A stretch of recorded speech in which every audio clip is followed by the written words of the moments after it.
Good afternoon. This is Andrew from Andrew's Weather Center bringing you an afternoon update on Hurricane Matthew and its potential impacts as it rides up the East Coast. So overnight, Matthew went through an eye wall replacement cycle, and if we look at current radar, the eye was a lot smaller in this area here, and the inner eye wall eroded and actually was taken over by this outer eye wall as the hurricane expanded. And what that did is it kind of transferred all of the hurricane force and the stronger winds in this outer eye wall as it inched ever so close to the east coast of Florida. And it has not made an official landfall, but areas like up here in Jacksonville, I can't find the city label to turn on, but this is Jacksonville. This interstate here is a loop around the city, and is really getting hammered right now. And areas like Daytona Beach and Melbourne last night were getting some very strong gusty winds. But as we look at satellite right now, we can see that Matthew is now a Category 3 hurricane and weakened slightly overnight because of that eyeball replacement cycle, but still not a storm to take lightly at all. This storm is just beginning its U.S. impacts, and it's going to last for at least 2 more days. Through tomorrow and then finish up on Sunday, but there is a lot to come from this storm, and do not let the category number fool you at all. If we look at infrared satellite on top of this, you can see that it's lost some of its more vibrant convection, and it's not quite as robust, but there is some convection still firing up around the new center of circulation. So this storm is still powering through, and it's interacting with land, but it's not weakening per se. The pressure is still down in the 940s. 940 millibars. So this storm is not weakening by any means, but it is still very, very high impact storm, and the wind threat may be diminishing slightly, but the flooding threat is actually growing because the storm is growing in size.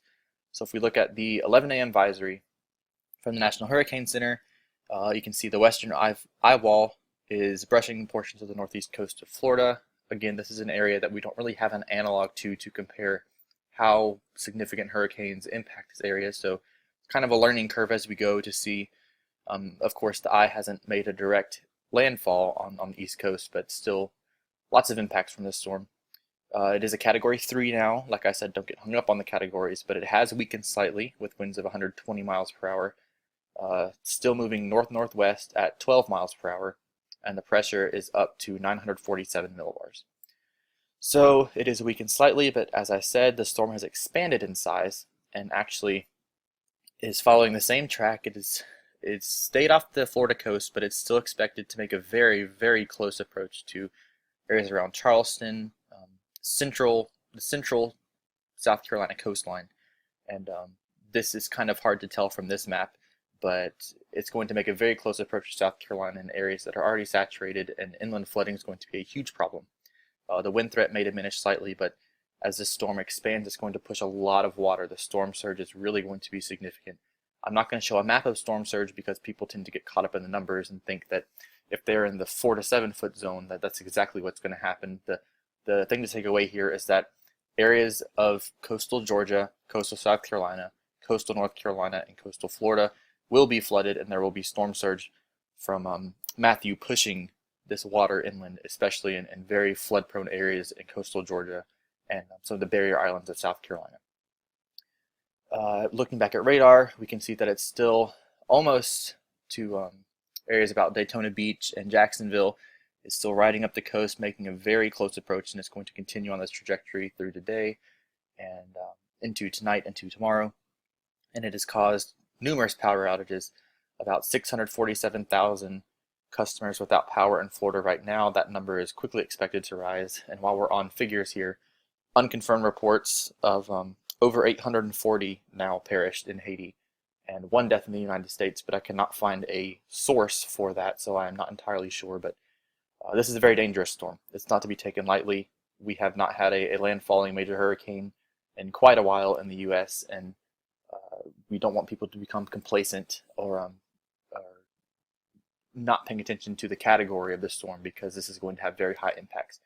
As we shift toward the North Carolina impacts from this storm, the National Weather Service, this is a graphic from the National Weather Service, and we are under flash flood watch for Stanley, Moore, Lee, Harnett, Johnston, Wilson, Edgecombe, Halifax County, and Point South. All of these places are going to receive upwards of, as you can see from this map, about 5 to 9 inches of rain. All these areas are going to likely receive copious amounts of rainfall, and that is not good because these areas are already saturated from weeks of rain through the end of September and early October, and these areas do not need any rain. But going back to the hurricane track here, it is brushed ever so, projected to go ever so slightly farther north, which is not good for southern North Carolina because that just shoves all of this rain up here, and as it interacts with a stationary front and frontal energy up here, it's really going to make a dreadful situation tomorrow in South Carolina, excuse me, in North Carolina during the day Saturday. So South Carolina as well, but mainly for the impacts in North Carolina here. Going back to the rain, you can see this tight gradient, and you don't know if these totals are going to confirm, but that's a very scary number to see in a projected rainfall total anyway. 8 inches of rain in a matter of a day or so is very, very bad, and this gradient exists, but this could shift this way, this could shift that way. It really doesn't matter. The main impact is that it's going to be a very, very heavy rain. A steady rain is going to be constant, and it's going to cause a lot of issues with travel. Minimize travel at all costs and try to avoid driving if at all possible tomorrow. I know there are a lot of college football games, there's some fall festivals, there's all kinds of things going on, but just take a day off and do not travel. This is not a day to go traveling. This is not a day to drive. Oh, it's just a rainstorm. Stay off the roads because number one, you put yourself at risk and anyone in your car driving. Number two, the more people on the roads, the more likely for traffic jams to happen. And when that rain increases the chance of automotive accidents or anything, but traffic jams, the more people out there, the more likely it is to happen. So just stay home with your family. Stay home. It's going to be nasty. It's going to be windy. Move to the wind threat. You can see it's just going to be a very not good day to be outside tomorrow. Wind gusts ranging anywhere from 25 to up to 50 miles per hour now is a projected wind gust potential from Matthew as it approaches the southern North Carolina coast. With the projected path shifted northward, these wind gusts go up again, as you can see, and anywhere in Raleigh getting 40 mile per hour gusts, Wilson 45, down near the Charlotte area anywhere from maybe 30 to 40 mile per hour wind gusts. So this is a very far-reaching impact, and once again this gradient kind of shows that some areas could get lots of rain, lots of wind, some areas could get nothing at all. Very, very minimal impacts, but Saturday is not going to be a good weather day. And you can see that from the HRRR, the High Resolution Rapid Refresh Model, from the College of DuPage's website. And as you can see as we go through the rest of today, showers increase in coverage and build up as Matthew rides up the East Coast.